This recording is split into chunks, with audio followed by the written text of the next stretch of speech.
Probably gonna burp. Look out. Wow, that's a familiar sound that I haven't heard in a while. Welcome to the Why Aren't You Famous podcast epilogue. Our final episode for the season 1. Yep. With your hosts, Ellen Cherry, that's me, and Andrew Grimm, that's me. I'm the one with the low voice. Oh, you think you can go lower than this? Yes, I do. That's not lower. All right. Well, thanks for tuning in to the podcast. Where we compare.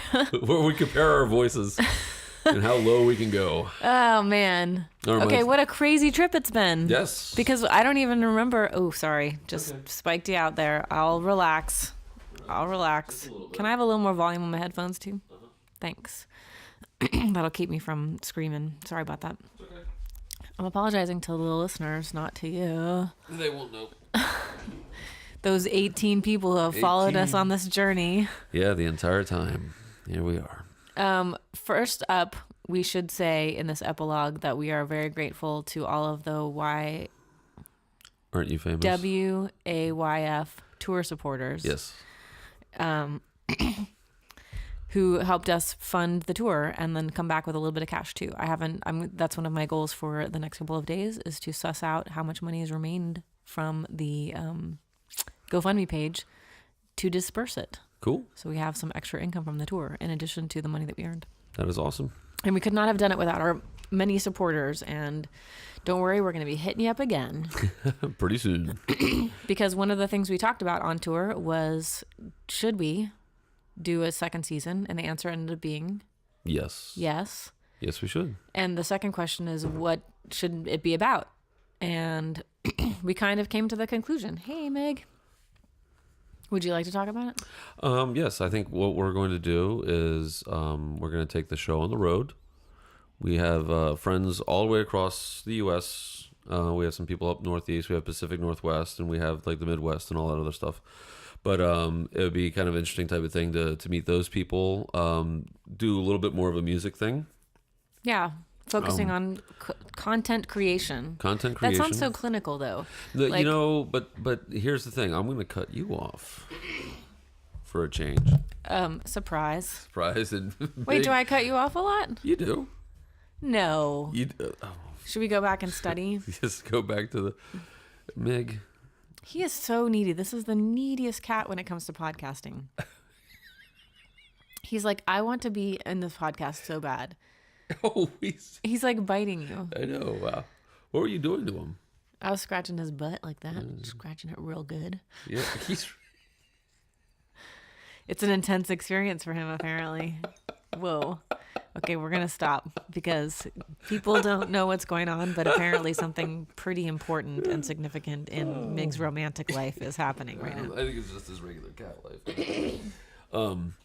Yeah, so the idea will be that we're going to do fewer episodes next year on the next season. We did 24 this season. It was a lot. And especially when we think about if we're going to do content. And by content, we mean... Well, writing songs. I did just cut you off. Sorry. Yeah, see? Mm-hmm. I think that was not cutting off, that was an interjection in the natural flow of conversation. So, proceed. Why, thank you. Thank you for your permission. What's happening? Because I'm barely paying attention.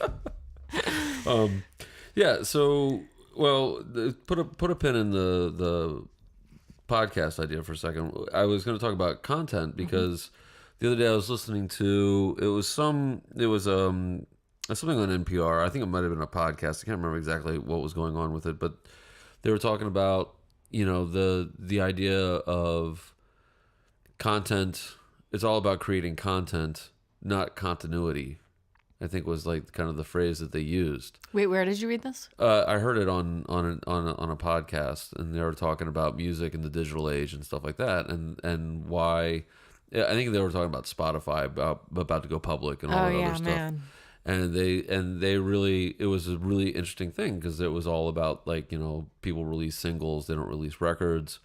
So we're losing context. We're losing context. And long form reflect. I mean, journalists have known this for a long time. Sure. That the long form journalistic practice is very hard to sustain because first of all, the reading public, and has diminished. I'm among this because I was trying to focus my mind to read this morning. And I have to retrain. I feel like I've spent probably the last year or 2 years not reading. Yeah. And just skimming. And now to really get my mind to focus and read I have to get back in the habit of it. Yeah. I cannot blame it anymore on the fact that I can't find any good books or whatever. Right. It's more that I don't have the attention span. And so music is the same thing, you know? Yeah. And I find that, like, when I listen to music, like, there's different modes of listening to music. Like when I listen to, like I was, this past fall, actually the record East on Green that June Star is releasing at the end of this month. I wrote those songs in February of 2016, and we recorded the record in November of 2017, of 2017. A year and a half later. And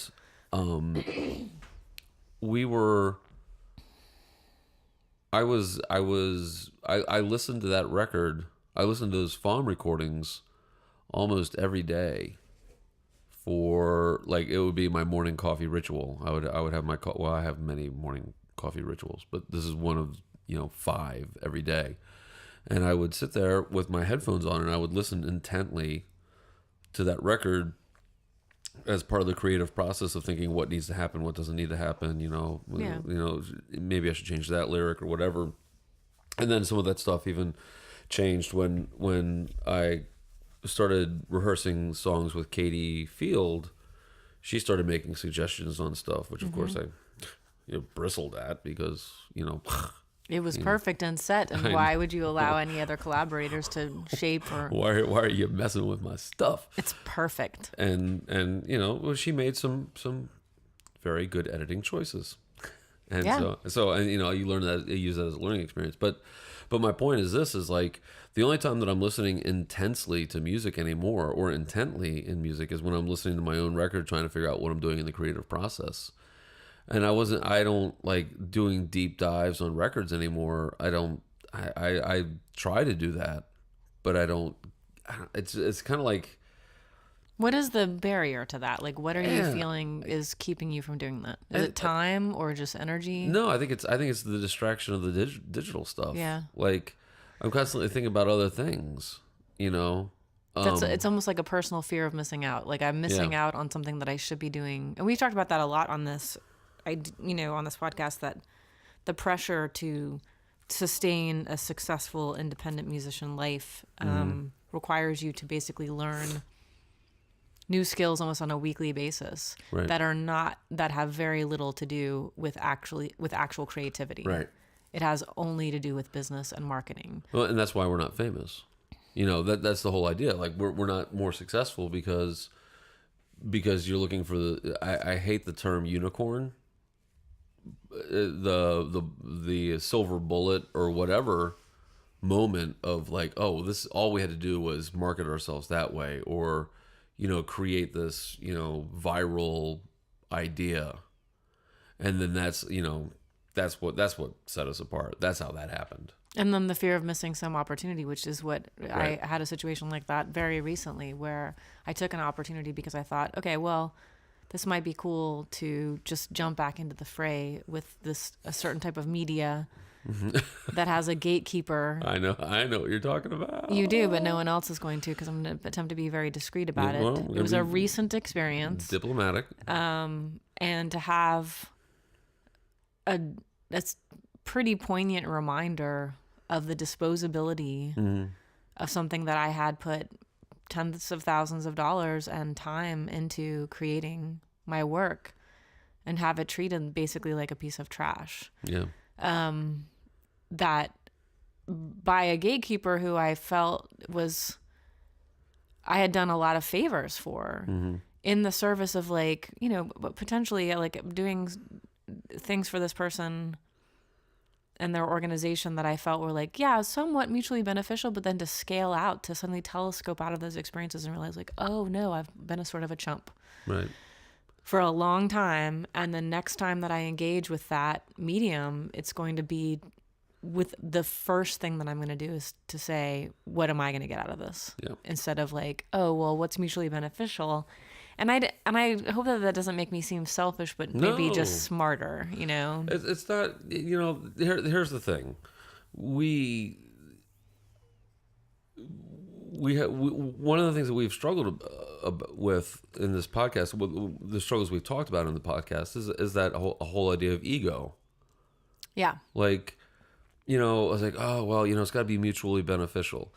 You know, I help people get gigs in Baltimore, and if they don't help me get a gig in their hometown, that's it, son. Yeah. I'm done with you. I mean, I'll help you once.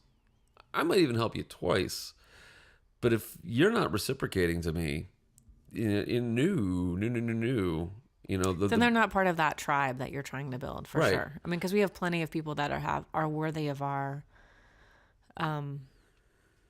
attention and time, and that the tour proved that that these are all people that were like tried to put together cool gigs for us, and at the very least participated in it with us, Right. and housed us and cared and listened, and that's bore itself out time and time again over the course of 15 days. That other people had put a lot of effort in their space, and Right. those are the people that are just like, yes, come to Baltimore because we have places for you to play. Just give us the heads up, don't show up on a Tuesday and expect Right. us to set it up by Friday. Oh, good Lord.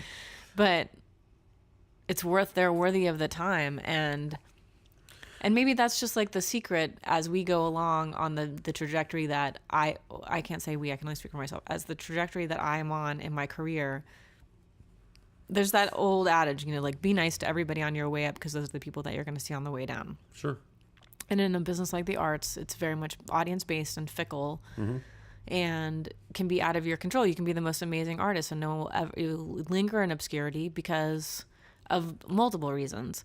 But there's just like, well, first you would be nice anyway. You would be just not accommodating, but you'd be kind and generous to everyone that you can, that isn't a sociopath that crosses your path in your career. But the idea that like there's this winnowing as we get older of the people that are actually worth our energy, and that's just a natural relationships thing anyway, where you're Sure. just like, that person is not a waste of space, but a waste of my time. Yeah, because you can always make more money, but you can't make more time. Yeah.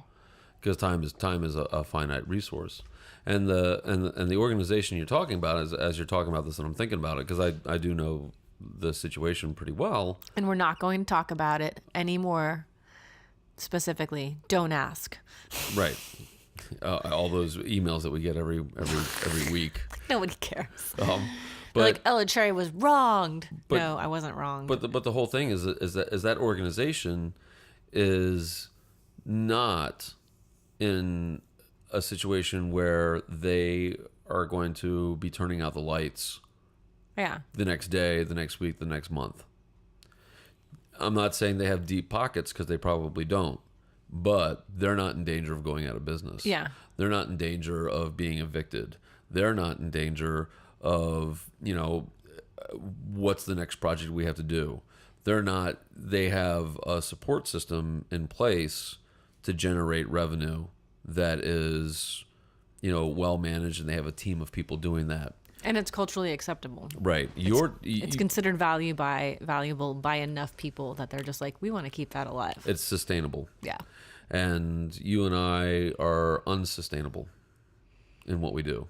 Like our big achievement is going to be sustainability. Yeah. And it's going to be, and I want to, we're going to talk for our usual amount of time, but part of it definitely needs to be to celebrate that the learning process through sitting here and recording 24 episodes with you and planning the tour.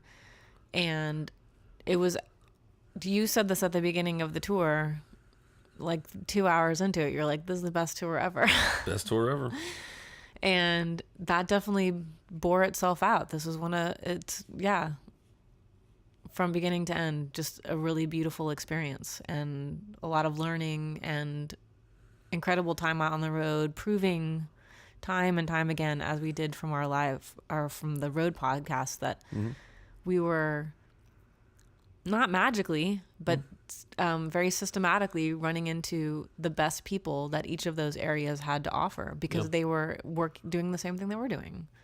And that was really life affirming and reassuring, and fueled me through the end of the tour, and made me want to very much have that be a constant of my life, and not these sporadic things that I'm only doing twice a year, like that. It definitely inspired me. And I've talked about this, and I've talked about this pretty openly, that the biggest thing for me to come back and feel accomplished was just being in a car for 3,000 miles in 15 days. And that was something that was stolen from me, and I wanted very much to have back. Now, that 15 days is probably my limit, and there has to be a refractory recovery period from that before I want to do it again.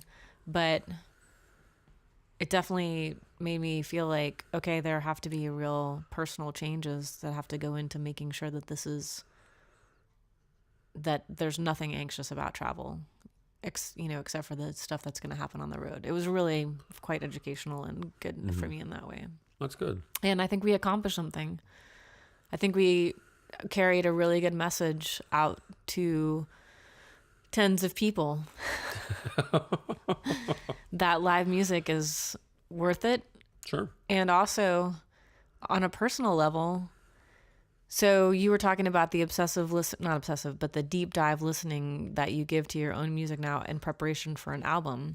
So I will confess to listeners that, Grim and I have been friends for 14 years that we know of. Possibly earlier, because the jury's out, but in the mythology, we'll have been friends for like 100 years. Yes. They were eternal friends. And I have listened to every single one of your albums that has come out, and listened more than once, and in a lot of cases, multiple times. But to have the focused listening that I've had over the last month of and it was something that I had wanted to do, because I'm sure that you recall that I said like 3 or 4 months ago, I was like, I'm going to listen to everything in your catalog, and I'm going to write an article about it. Mm-hmm. And I'm not saying that that's not going to happen. Right. It still could. But I had some life circumstances that came up and changed my ability to do that, which is to dedicate that time to it. But being on tour with you for 15 days, I think almost every show except for Chicago, we played as a song swap, which is usually my most annoying way to play a show. Like, I usually do not like the song swap or the round robin, because it's like, people are good, but I want to get my mojo up for more than one song and then have to wait. Right. And then continue the story, because there's a storytelling aspect of it.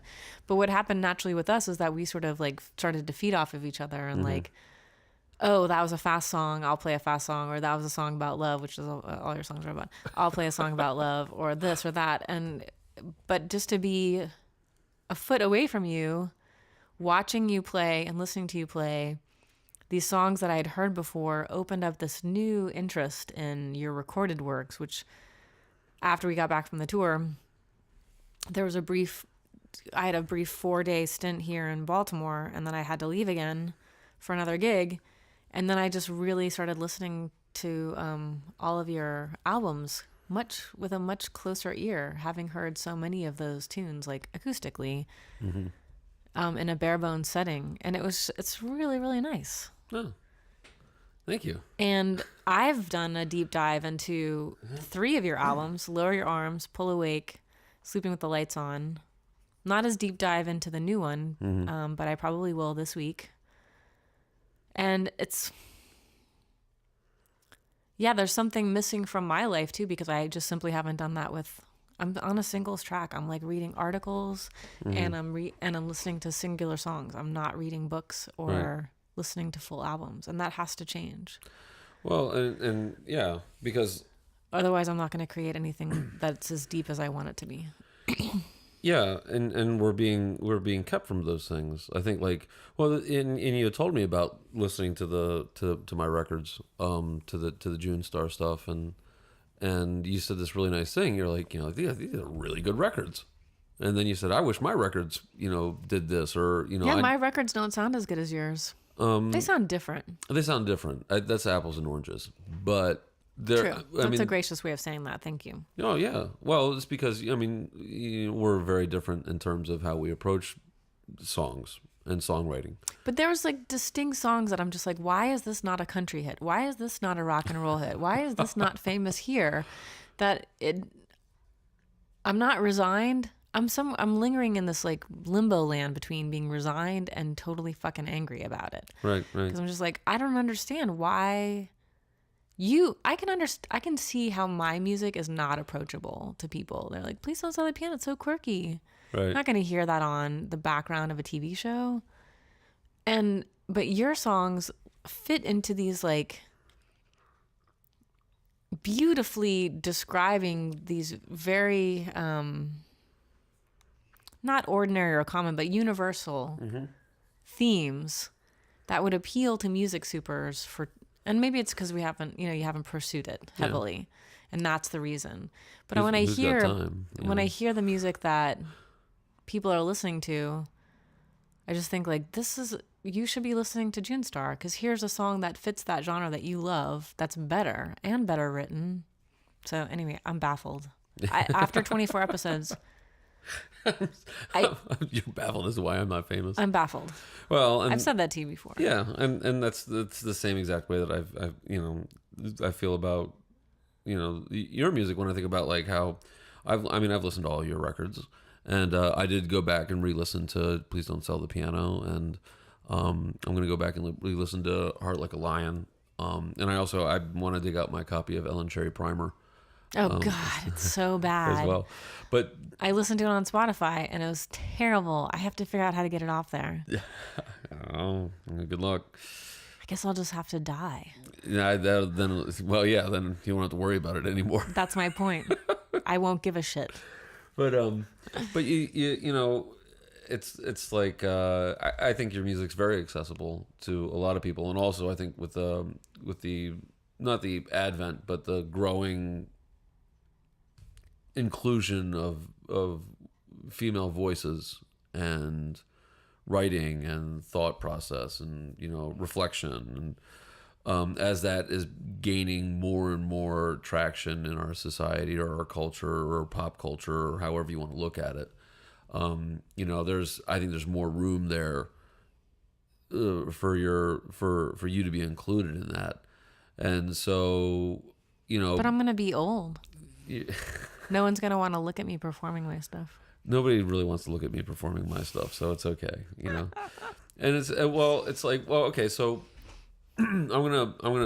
I'm joking. I'm gonna say something. Well, but it is important to have that conversation about the age thing or the whatever, because I'm gonna say some things, and I'm not be forewarned, listeners. I'm not being mean. I saw John Moreland play the other night, and he is exceedingly large. Mm-hmm. And I don't know his whole entire background. I kind of looked it up a little bit. It didn't take away from the fact that he writes really good songs, and his voice is really good. He had a really good band and all this other stuff. But there is that idea that like, here's a guy who isn't necessarily fitting the norms of like male beauty standards, beauty standards, or health. I mean, I saw you sent me a picture of the show. Yeah, and that's not a healthy lifestyle. And so I'm not really sure, like, in contrast to the pictures of all the promos I see for bands that are getting lots of airplay, all those guys look like they're emaciated to the point where it's like, oh, it's another skinny white guy who's going to talk about his feelings. I guess that makes me feel kind of better, the fact that I'm not skinny, but it's like, I guess it's proof that it doesn't matter so much, or at least there's room for one person to not be in that norm. Yeah. Kelly Clarkson talks about that too. Mm-hmm. And she was an American Idol alum, but they say, "What do you remember most about this day?" She's like, "I was starving to death." Yep. I remember her talking about that because there was so the pressure hungry to be thin. Yeah. Yeah. And or to look a certain way. And they have I guess was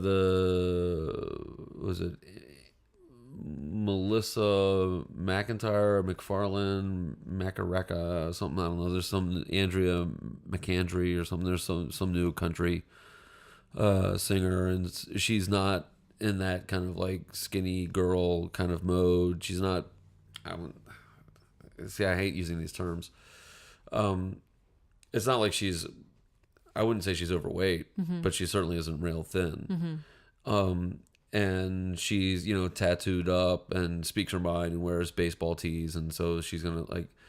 But that's also, I think, that's part of that's the money making marketing appeal, man. Marketing thing that they're gonna start doing, like the whole idea of the pop idiom switching over to Americana country type of stuff, and we're gonna start shaping these people. It's a whole new market to exploit in terms of like appealing to. And it seemed like they tried that earlier with the dad bod and Seth Rogen, which I was excited about. I was like, sweet. But that only lasted for a moment. You don't have a dad bod. I'm okay. I'm close to a dad bod. But that whole, like, I was on rollingstone.com the other day, and they, top 10 Americana country songs you need to hear about. And one of them was from Luke Bryan. And I was like, I love how you're putting Americana and Luke Bryan, you're juxtaposing the two of them. But they're not simpatico. Mm-mm. Luke Bryan is an oaf.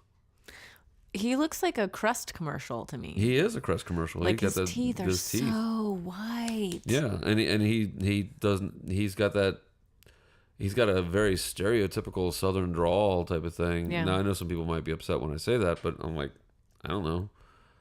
I mean, we just spent 2 days with Keith Harrelson down in Alabama, and I tell you what, his Southern accent makes him sound like a really, really smart Southern man. Man, listen, I could listen to him read tax code. Right? Yeah. Now I know your mama told you better than that. Love that guy. So, as we ramble on this epilogue, this final episode. Yes. The idea will continue to form over the next 6 months, because the tour, I do want to talk about this, since this is probably going to be our last foray into, I'm going to continue to promote the podcast. Sure. In fact, I'm going to put it finally up on other mediums where people can listen to it. Cool. And they're going to be confused. So we'll have to make sure everything is well dated, that this tour is concluded. Right. And that the next tour is likely going to be January of 2019. But there's going to be, I think that there has to be prep podcasts that will be happening probably starting in September, where you and I are getting ready for that and doing the same thing that we did, which is to plan this tour. Yeah, we can do one-off specials and stuff. And the idea being that the 12 or 6 or whatever, how many episodes we decide, it's definitely not going to be 24. No. That the point of it is that we're going to go meet a friend or long distance work on song creation, one from me, one from you, one from this other artist. And that the point is we go play a show with them, record the podcast live with them, talk about the songs, play the songs, that kind of thing. Doing something that is the ultimate purpose of this podcast, which is to say, like, what we have always done at every episode, which is to feature a song that we think should be famous. This is what we think should be famous. And those will be works, created new works or developing works that we think should be famous. It almost sounded like you were saying new twerks. New twerks. A new type of twerking. Oof. A new type of musical twerking. Oh, man. Whew. The twerk. Which I think is, we don't have to go down the twerk rabbit hole. But here we are. We're right at the edge. Well, twerking is I'm sure there are dance scholars who are able to easily identify like actual dance traditions that comes from. It comes from tribal dance, and it's sort of obvious. But I did once see a woman in Charlotte, North Carolina. I heard about this. This is amazing. Put her legs on a wall, upside down in a handstand, and do the most amazing twerking I've ever seen. And it was like random twerking because it wasn't like it was for me or for anyone else. She was just like outside a club, had been drinking, put her legs up on a wall, and twerked for like nobody. It was me and my friend walking by, and I was just like, this is amazing. Thank you, universe, for this beautiful bounty. Yes. Of like yet another bizarre, weird experience. I always think about that night because me and Josh Villalpando, who I have a gig April 19th. I think this will be posted the day before that. So we'll promote your show because if this gets promoted before April 19th, I'm doing an Ellen Cherry experience at the top of the Wells Fargo building in Charlotte, North Carolina on April 19th. And executive chef Mike Bader, yes, is making, I think, like a 7 or 8 course meal. There's 8 wines, and I'll play 2 sets of music.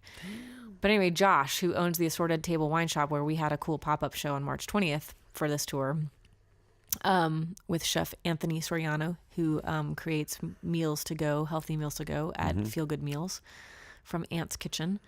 And you can find Assorted Table Wine Shop on the internet as well. I have to look up the website. But anyway, me and Josh walking by the 7th Street Market in North Carolina, and outside the club, this twerking situation happens. And I always think about that night because then I went up to my car in the parking lot, and my car was so dirty from being on tour that somebody had drawn a cock and balls on it and like written "wash me."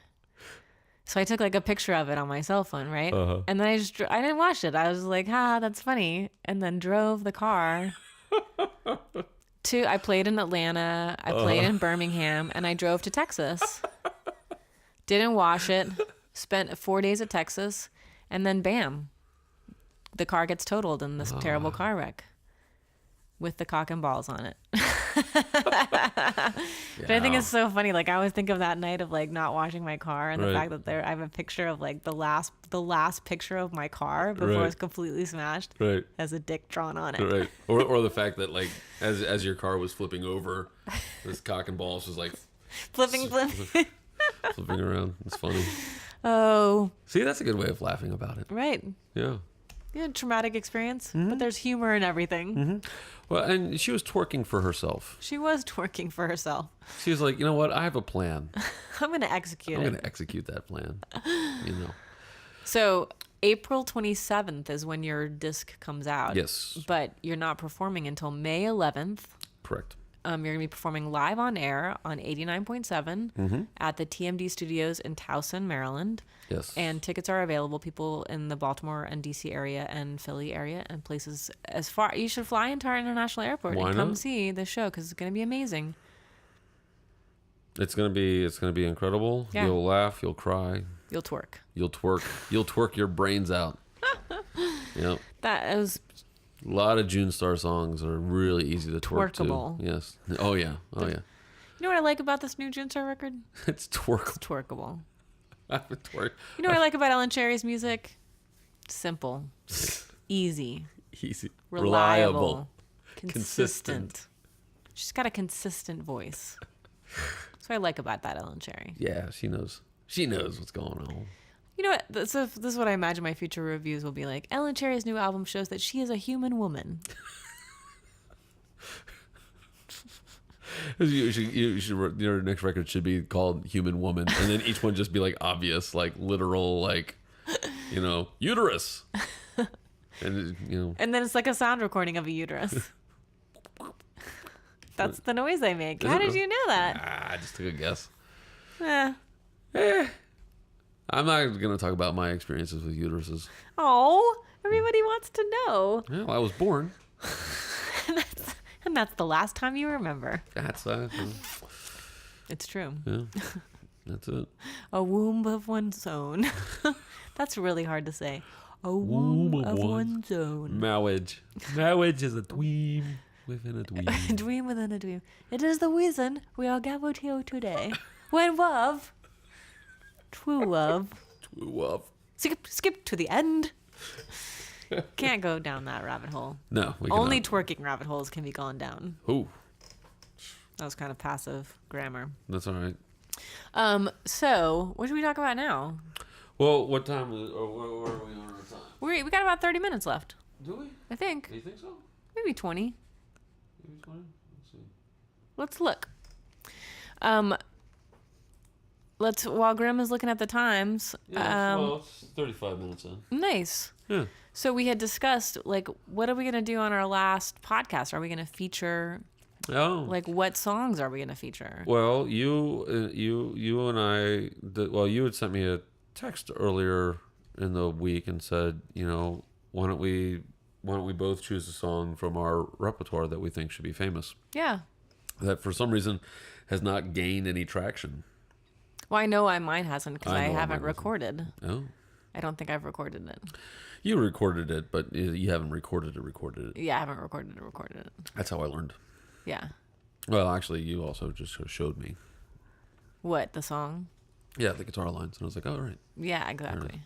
Because previously to this song, One Spark, when you had heard it, you were like, how is she doing that on guitar? It's a magical mystery. She's the most amazing human woman ever. I bet her body has human woman functions. I bet she has a uterus. I bet she has got a uterus. How does she possibly play guitar so amazingly with that uterus? No, I know you would never think that. No. But then I showed you the guitar line and you're like, yeah, that's like totally easy. Did I say it like that? You're like, Ellen Cherry. Not only is her music simple and easy and her voice reliable and consistent, but her guitar playing is not mysterious. That's not true. I really like that guitar line. I think it's really good. I'm still holding on. So, like, don't worry about me because okay. Generally, I'm fine. There was a man named Claude who I met in Basel, Switzerland. Whoa. When I was opening for Andy Hoffman and the Beagles on tour several years ago. And he said some things to me that made me, like, gave me enough feeling of mystery to last pretty much my whole life. Whoa. Because he said, Ellen Cherry, your speaking voice I do not like. But your singing voice makes me feel mysterious all over my body. And I hadn't been listening. I hadn't been listening to him really until he said that. Until that part about the feeling mysterious all over his body. And I was like, I wonder what that looks like. Tell me more, Claude. Oh, Claude, man. Claude's got game. He had an amazing game. True. You must not be alone tonight. And I said, oh, I'm not. I'm bunking with Boyana, who is the drummer. What was her last name? Trianova. Boyana Trianova. Jeez. Yeah. Man, Claude, Trianova. It was a whirlwind tour. Wow. But anyway, it was very funny. It was a real mind scrambler. There I was in Basel, Switzerland. With Claude. Ellen Cherry. I don't know why the cherry is so French sounding. Cherry. Which I learned an awesome phrase in French that I would like to practice forever because it's so good. Eh ben, dis donc. Now, what does that mean again? It means, oh well, a shrug. Oh well, a shrug. Oh, and you have to say it like while you're smoking. Eh ben, dis donc. It's good. Thanks. Yeah, it was definitely made for listening. Not looking at. Not watching somebody's No, name. it's not like if I close my eyes. Okay, I'm going to close. Do it again. My eyes are closed, wireless radio listeners. Okay. Eh ben, dis donc. Oh, it's too like. Oh, no, you're supposed to be smoking a cigarette. All right, sorry. Eh ben, dis donc. Yeah, okay. I can see it. I mean, I am 3 feet from you, so. But I had my eyes closed. Anyway, what are we talking about? Mystery. A mystery. Oh, so One Spark. One Spark. Yeah. So you picked a song, I'm assuming, because I had told you what song I wanted to do, but have you picked a song that you think should be famous? I sort of picked 2. Oh, cool. I was thinking Thunder. Yeah. Because I don't know if that's the best song I've ever written, but it's a really good one that I really like a lot. It's probably one of your best, and the way that you perform it now is different than the recording. And it's not that there's anything wrong with the recording; it's good, right? But it has deepened in the years since you've recorded it. True.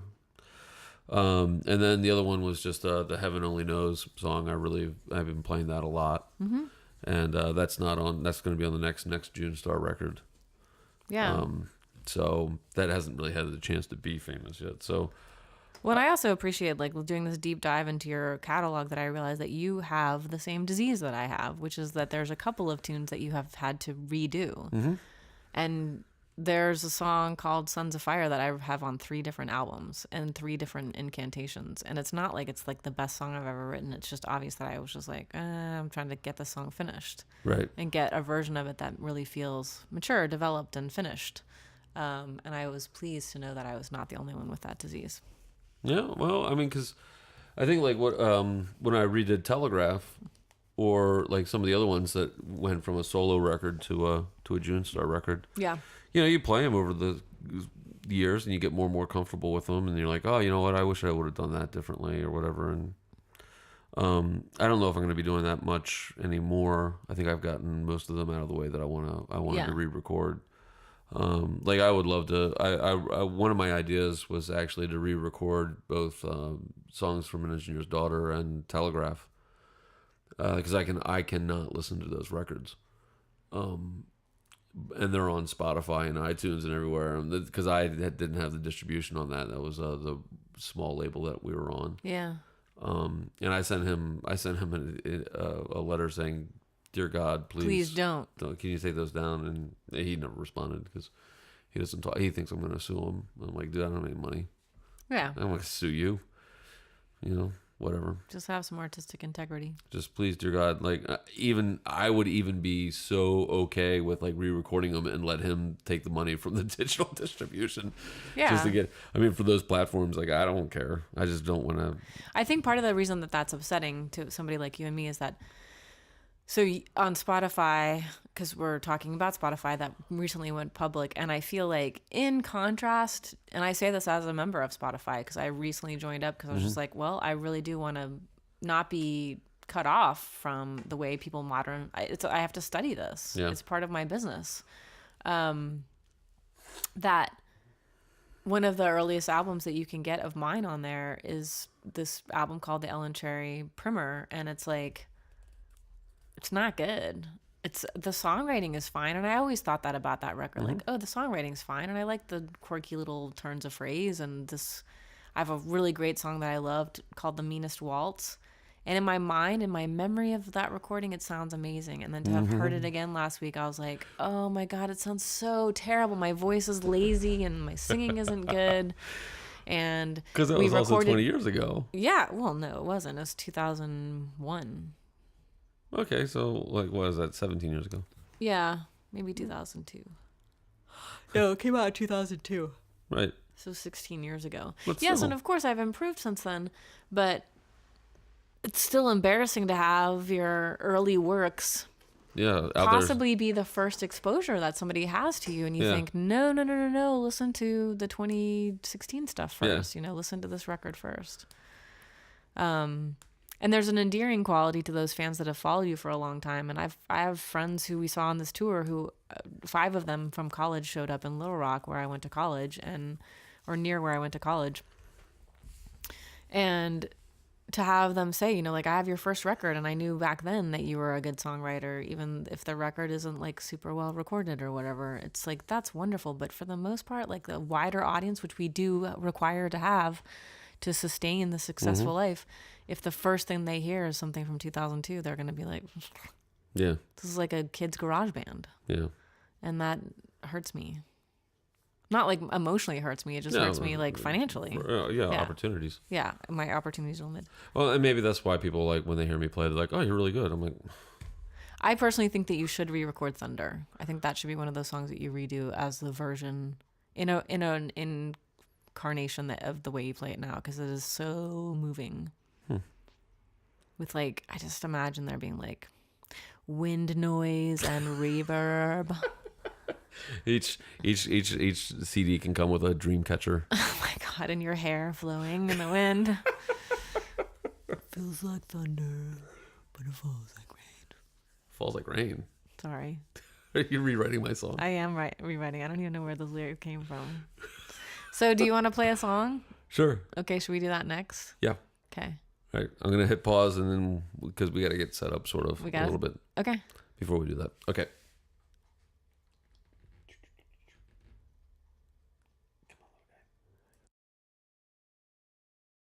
We'll see.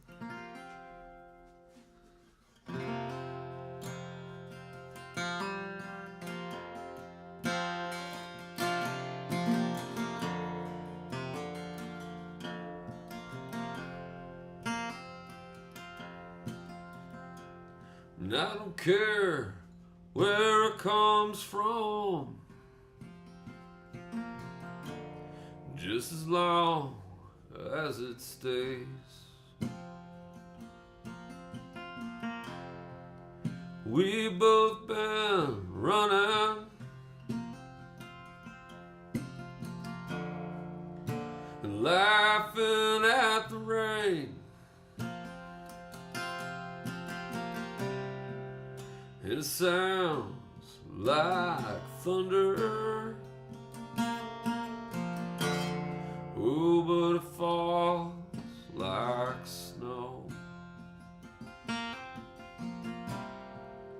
Your eyes start to wander as you watch her go.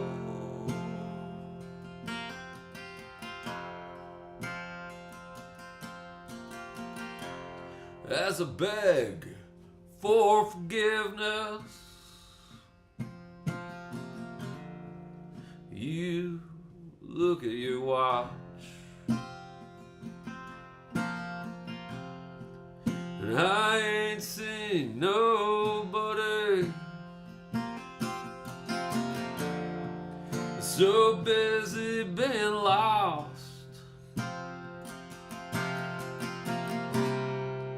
It sounds like thunder. Oh, but it falls like snow. Your eyes start to wander as you let her go.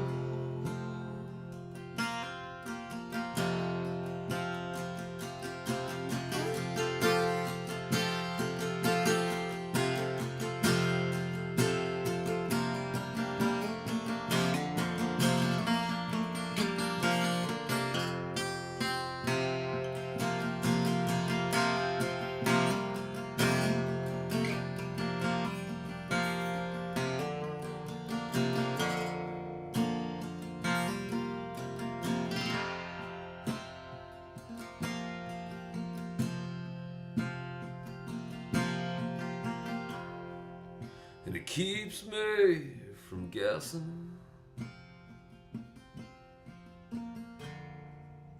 Yeah, from falling apart.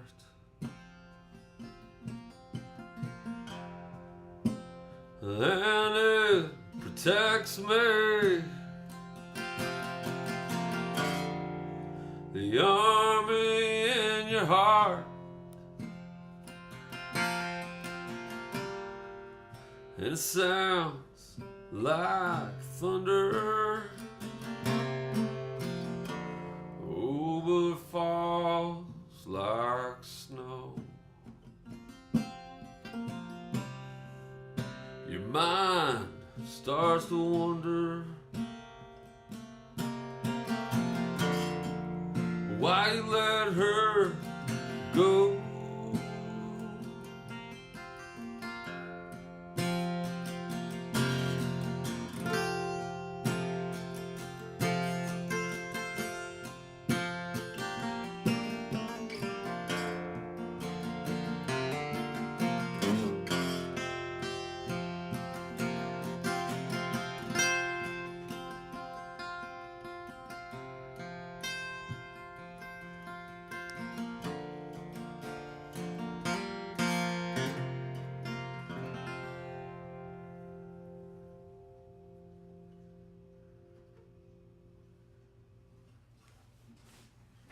That was beautiful. Thank you.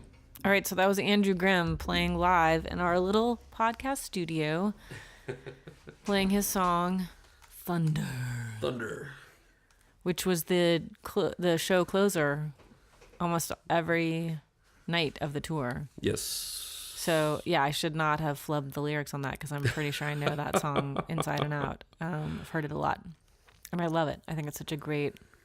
It's very atmospheric, beautiful lyrics.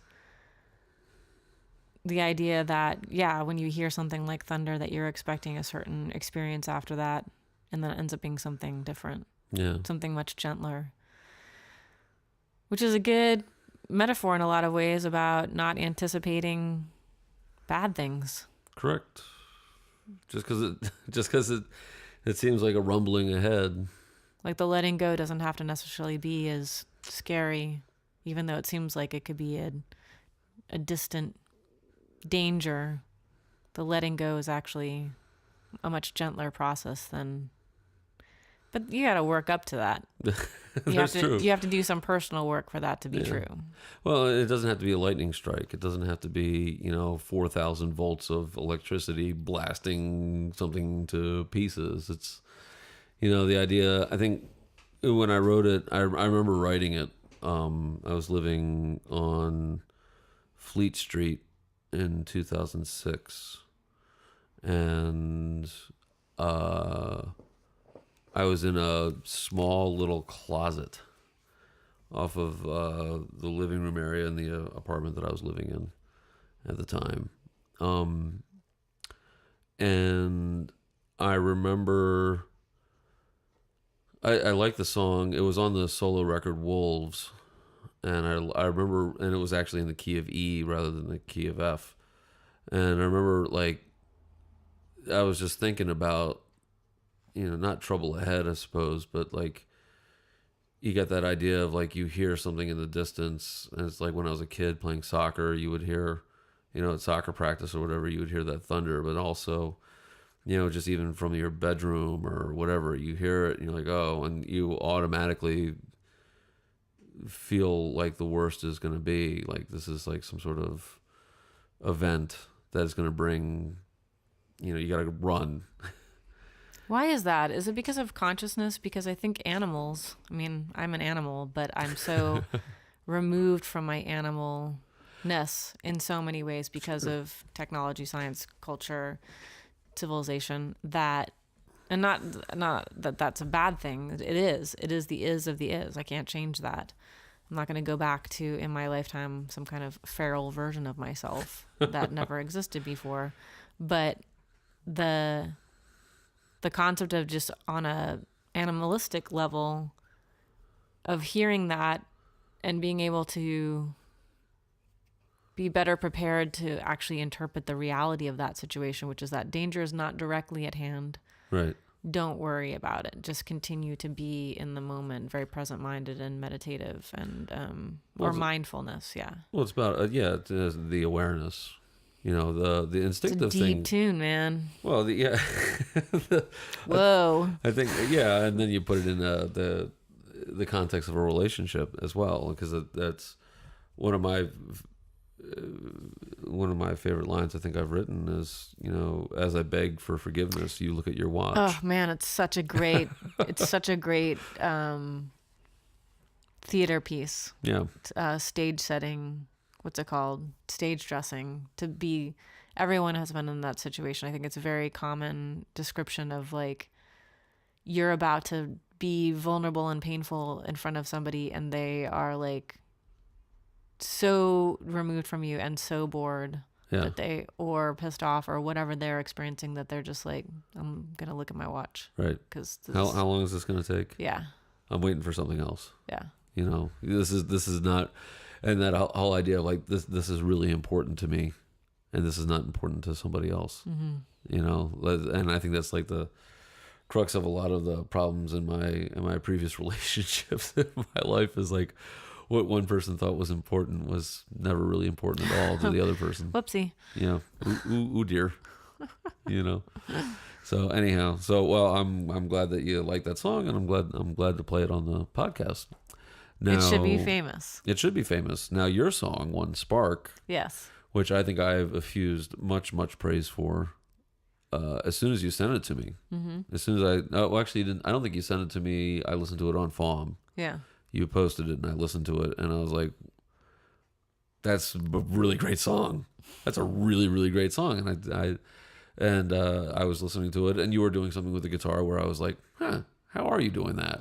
Because it was also different than like the guitar line in particular is when you go from It's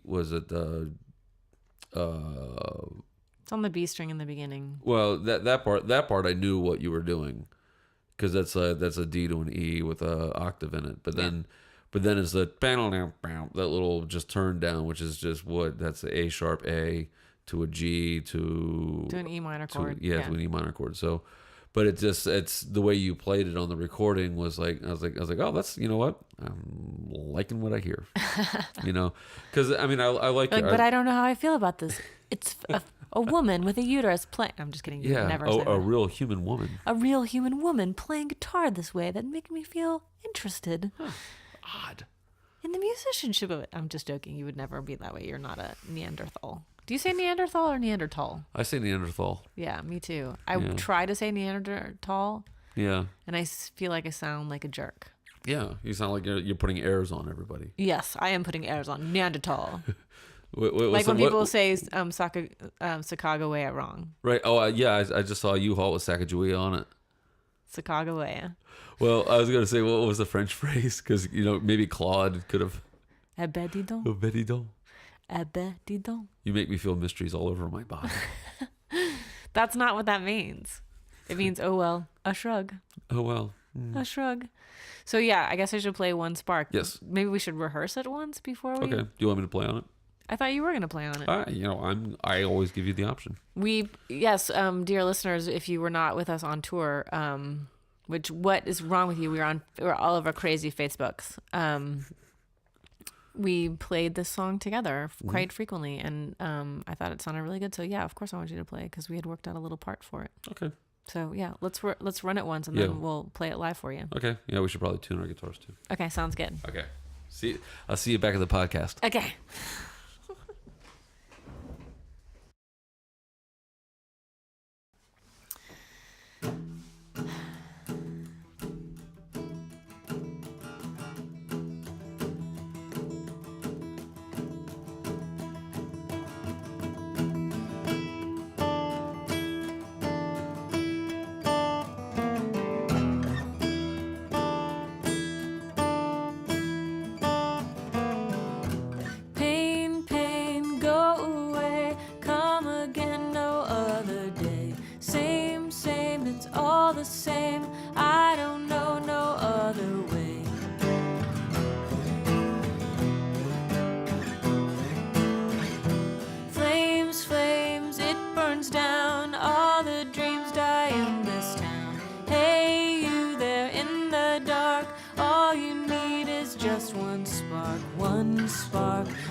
Find your way out of the dark. One spark, find your way out of the dark. Tear stain on my face, you can see I can't erase. Hold hands, hold space, go on now but for the grace. Pray, pray, keep us here, safe inside our atmosphere. One word, make your mark, all you need is just one spark. One spark, find your way out of the dark. One spark, find my way out of the dark.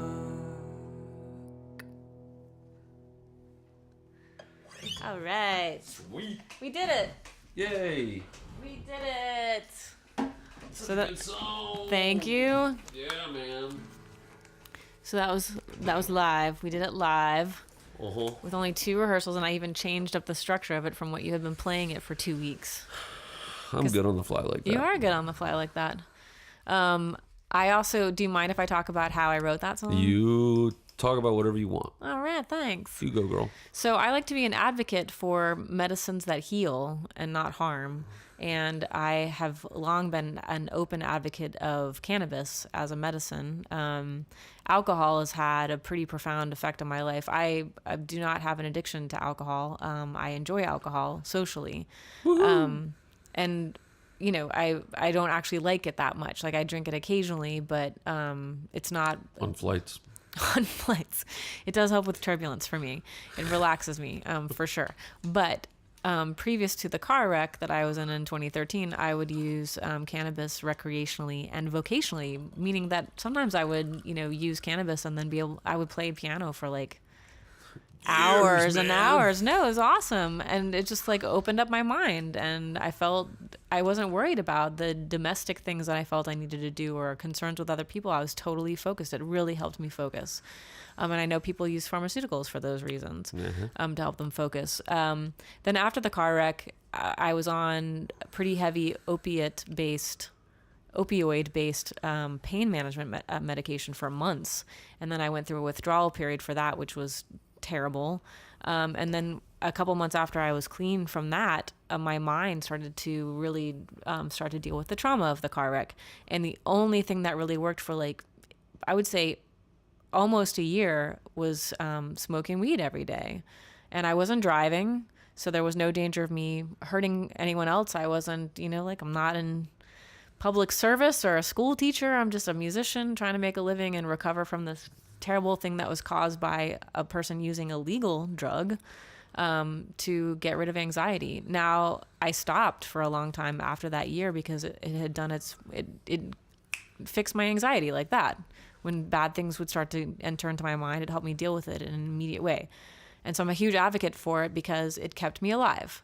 I really believe that. I think I had some really, really dark times, and I would have gone into an even worse space if it hadn't been for cannabis. I really think that it saved my life, including, you know, and also talk therapy and swimming and having a support system. Sure. Anyway, I'm back to using it for fun and for recreation and for creativity. For the most part, I still do use it occasionally for to relieve anxiety and stress, but for the most part, it's gotten back to the original purpose of it was in my life, which is for fun, occasional fun. And when I was working on this song in January, I was just like, I got nothing to do right now. Let me sit down and smoke out and write a song. And that song just came out in like a minute, 2 minutes. It was done. And I was so impressed because I was high that I wrote on the lyric sheet, I wrote this while high. And I just wanted to make sure that everyone knew that I'm a productive stoner. Wow. I'm one of those productive stoners. Right on. Yeah. Right on is right. That's right. Flame on, man. And I think that like talking about it openly means that if I ever run for office, you know, you're like finished. Well, just like, I'm not going to be shy about why. It's ridiculous that it's a Schedule 1 drug. Oh, that's... It is not the same as bath salts or methamphetamines or cocaine or crack or heroin. Or fentanyl. Or anything. Right. It's not even the same as some of the drugs that are legal that pharmaceuticals sell to people, which are addictive. Right. So it's not at all. And I'm saying that as a historian and musician with no scientific backing. It's totally purely anecdotal in my experience. But I just feel like every time I want to talk about it, I want people to look at me and say like, oh, she's a drug user. Right? Sure. But one of the reasons she's alive. Right. One of the reasons I'm alive is because I used that drug. And I realize it's not the same for everybody because some people use drugs and it destroys their lives. Sure. And I'm aware of that. So it has to be a very delicate balance and very uniquely tailored to the person themselves. But I think when we specifically talk about cannabis, there's this impression that it's like worse than alcohol, or more dangerous than alcohol. And I'm like, I know so many people who would not consider themselves drug users who take 8 to 20 pills a day. Yeah. So you're a drug user. Right. You know, like, stop being a hypocrite. Yeah. Anyway, so I'm ruining the beautiful moment that we created with that song by talking all about, like, the pharmaceutical industry. But it impresses me so much that, like, cannabis, I felt like in that moment opened up a little portal for me to create what I consider a song that I would love to be known for. Yeah, it was a spark of creativity when you sparked up, man. And sparks all over it. Right. It was sparked from a relationship, and the song itself was, and just from a conversation. You know, like the idea of all you need is a little, like you're sitting in the dark, and all you need is that flash of light just to remind you, first of all, that you exist. Yep. To give you not hope, which is a very thin ice to skate on, but a hopefulness and a sense of purpose again that can come from within. Just, I don't know. It was a deep thing. And I wanted to base it on like, a kid's rhyme. But go away. Yeah. Rain, go away. Yeah. Because it was a rainy day. Come on back some other day. Yeah. So thank you to myself, first of all, and my own brain for writing that. I'd like to thank myself for writing that song, but also thank you to cannabis. Yeah, there you go. So, anyway, I guess we should tie it up. Yeah. We should finish it up. I'm kind of sad, a little bit like I don't want to stop talking to you. Well, I'm across sorry, the table. There's no communication between the two of us for the next 6 months. Yep, until we get back to the next season. Well, that's a bummer. Yeah, well, yeah. What are you gonna do? You know. It's kind of weird because I was looking at Facebook the other day and I was like, I got to change all the profile pictures and like, what is the next thing? And I've been so focused on this project for so long that now I'm just like adrift. Yeah. On the ocean. I mean, you have stuff going on, but yeah, I got a whole load of nothing going on. Well, which is okay. I'm in a refractory period. God, all these different stages. God. Recovery, refractory. Alpha refractory 1, and then that's the right word, isn't it? Recovery. I'm in a recovery period. Recovery period. So I'm going to be doing some recovering of myself and writing songs and my job as a friend and a colleague is to kind of push you to be creative. Good. So go write some songs. Yeah. You go write some songs. You human woman. So to anyone who's listening, where can they find you in the meantime until we reach back out through the ethernet and the internet? Where can we find information about you, especially about your brand new CD coming up April 27th, CD release party at TMD in Towson, Maryland. Yep. 89.7, where you can tune in on, it'll be a Saturday evening. Friday evening. It's a Friday evening. Yeah. You can find WTMD.org. Is where you can get the tickets, as far as I know. Gotcha. They haven't told me anything, so I don't know. Typical. What? Burn. Junestar.com, JUNESTAR.com. Yep. Is my band's website, and then junestar.bandcamp.com is our Bandcamp site where you can get almost all of our stuff. And for $5, you can subscribe, a monthly subscription of $5 a month. You can subscribe to our subscription service where subscribers will get subscription things. Subscriptions. We'll get almost our entire back catalog except for an early awful record. And then a couple of my solo records. There's a couple solo records that I don't even have copies of myself. Nice. So I got to figure that out at some point. But also I publish a song a week. This year's I've been doing public domain songs. A little bit behind on that, but I'm gonna get. We've been busy. Yeah, I'm gonna get back into taking care of that maybe by the end of this week. And that's it. That's it for me. Where can they find your stuff? I'm still available at ellencherry.com. And I'm going to try to update that website. It's looking a little outdated, but I am available there, ellencherry.com. I also have a subscription service that I have failed to do my March to. Ooh. So April subscribers, you're not only going to get 4 songs, but I'm going to throw in probably a bonus 2 items. A bonus 2 items because I feel real bad. My cousin Donnie, he had Arbutus. He didn't get. Let me say it. I know because he got a bonus once. We got stuff to do today, and his pants were chafing. That's where I was gonna go with it. It would be funny, man. Okay, go for it. No. Your cousin Donnie got a bonus, and his pants were chafing. His pants were chafing, and he was at Sears trying on new pants. He acted was he in the lingerie section, and then he was right across. He had when you buy them bras. That's got like the pictures of the women wearing the bras on. They should not do that, So Anyway, back to my Bandcamp site and my 4 subscribers that I did not ignore. It just got a little chaotic in March, and we were on tour, and then I had some personal stuff going on. But I'm back in town now, and But I'm back. Baby, I'm back and ready to write for subscribers. So I've also been thinking about this album that I had called Redress. That is not currently on the Bandcamp site. If I can find a copy of it, I'm gonna rip it. I think Tim Haney sent it to you. He sent me a picture of it. Yeah. I have copies of it somewhere, and I'll find it. Maybe that will be a subscriber bonus as well. There you because go. it's like 6 great little songs that developed into other songs, kind of like early demos. So yeah, we have some stuff. We have some work to do. We have a whole lifetime ahead of the both of us of continuing to not be famous. Yeah. I would like to put a shout out to Amanda Ray for doing an amazing design on our season 1 tour graphic. Right. I think that maybe I'll start a little bit earlier on getting the next one ready to go. But the places that we're planning on going together, we already know that we have a gig in November in Bend, Oregon. Correct. November 17th, and I'll be posting these on the Why Aren't You Famous website as well as our own as soon as we get that little tour set up. But the tour in January might start as far south as Florida. Yeah. And then we'll be trekking up from there because I have some ideas that I haven't even told my co-host about. What? Yep. Oh boy.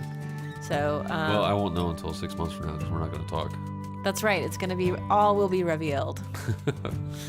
So I want to thank every single person who is listening to our voices to this very end. That's been over 24 hours of talking, yakking, discussing things, and the response from, primarily because of me not promoting it as well as I could, and both of us are going to work on that over the next couple months too, promoting this, even though some of the subject matter is like the tour stuff has happened in the past. There's still some valuable things I think in there that we discussed and that people might find interesting, and hopefully people will keep in touch. I'm gonna miss doing this. Oh. Yeah, a little squish. Yeah, we'll get back to it. Okay. That'll be great. Okay. All right. We'll see you guys later. See ya. Bye. Bye-bye. You hang up. No, you hang up.